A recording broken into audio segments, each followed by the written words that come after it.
Hello, I just need to add something to my home insurance policy. Well, what it is we have a guest for the night, a bear, and I just needed some extra cover for any Yes, a bear.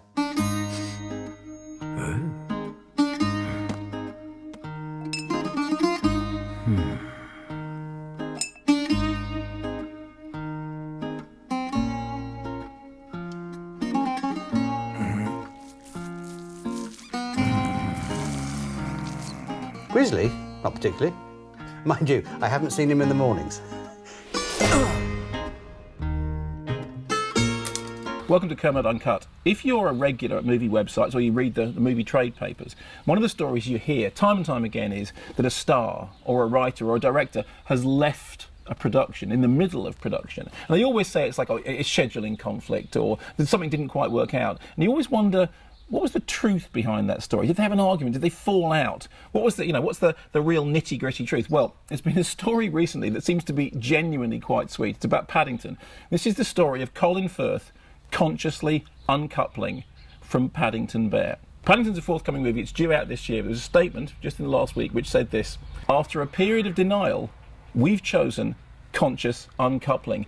It's been bittersweet to see this delightful creature take shape and come to the sad realisation that he simply doesn't have my voice. I've had the joy of seeing most of the film and it's going to be quite wonderful. I still feel rather protective of this bear and I'm pestering them all with suggestions for finding a voice worthy of the film.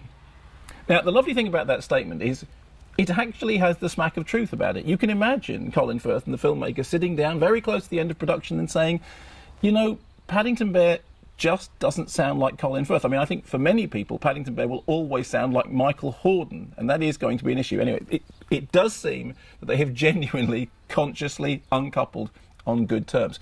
Coincidentally, coming out on DVD just about now is Her, the much-fated film by Spike Jonze about a man who falls in love with a computer operating system. As I'm sure you know, the film stars Joaquin Phoenix as its on-screen star and the voice of Scarlett Johansson.